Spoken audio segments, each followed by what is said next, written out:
Today marks the 1-year anniversary of when my granny and grandpa went away without saying goodbye. My parents told me that they were both doing just fine and that they missed me and my little brother very much. They allegedly went off for a vacation, but they never ended up coming back.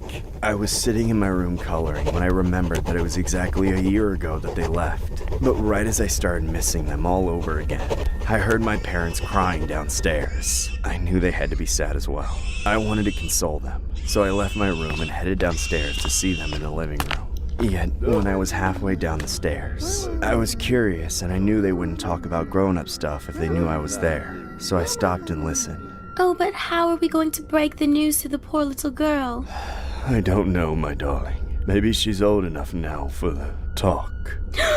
Absolutely not. Surely her sweet, innocent heart cannot take such...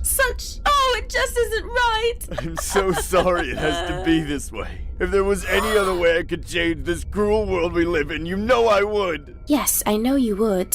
In fact, I've decided they could take me next. No, I can't live without you. Besides, you know they take us by pairs. You know what we have to do. No, honey, please don't say it. We must. It's the only way we can survive. We have to give up George and Peppa. For us. No.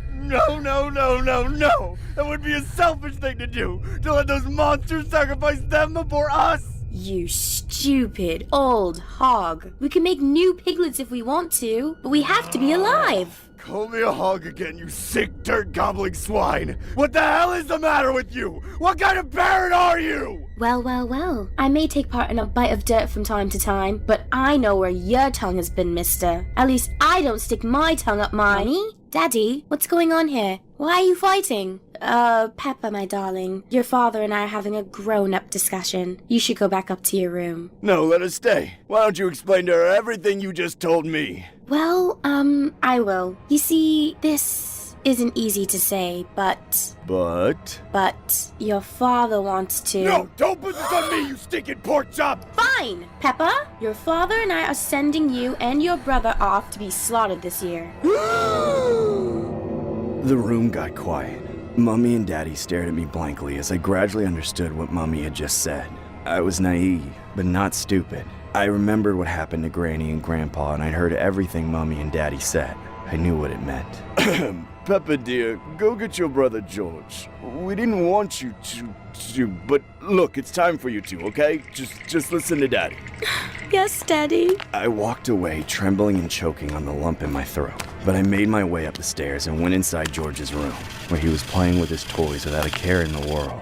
Suddenly, just looking at the innocence of my little brother made me feel like a grown-up, like I had to take care of him. Shh! Don't say anything, George. Just listen. Mommy and Daddy have gone insane. They're trying to get rid of us. We have to hide right now. Come on, let's go. They're gonna find us in here. I figured the one place Mommy and Daddy wouldn't expect us to hide in was their own bedroom, so we squeezed underneath their bed. Peppa Pig! What's taking you so long? Oh, shut up. They've gone and hid. Why didn't you go up with her? I could hear them start to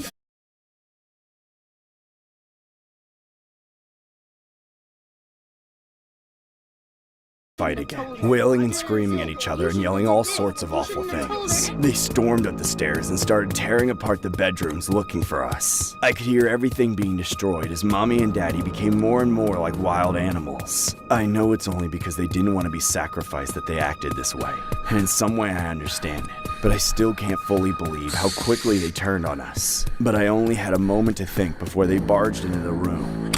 You little brats better come out of hiding right now, you hear me? They were just inches away. I was sure we'd be found. But then, something changed.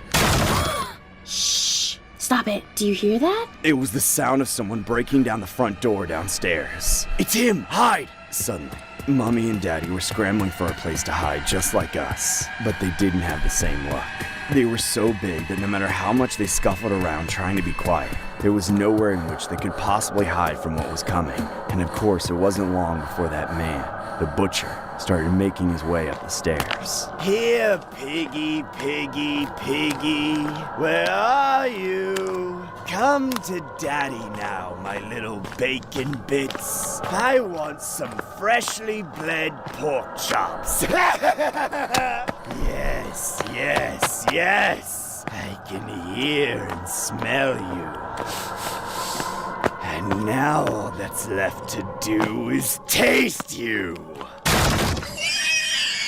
That's when the butcher appeared in the doorway, armed with a cleaver and a rope. Mommy and Daddy squealed when they knew they were trapped. Poor little George and I were hiding there the whole time, watching everything, unable not to hear the unforgettable sounds of the utmost suffering. Peppa, George, help us, please! We're sorry, we were just...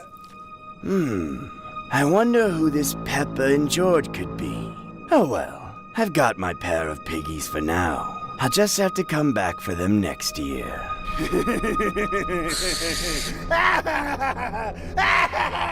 Finally, the Mad Butcher was then finished with his business and dragged Mommy and Daddy away, leaving me and George under their bed to finally understand why a pig never wants to grow up.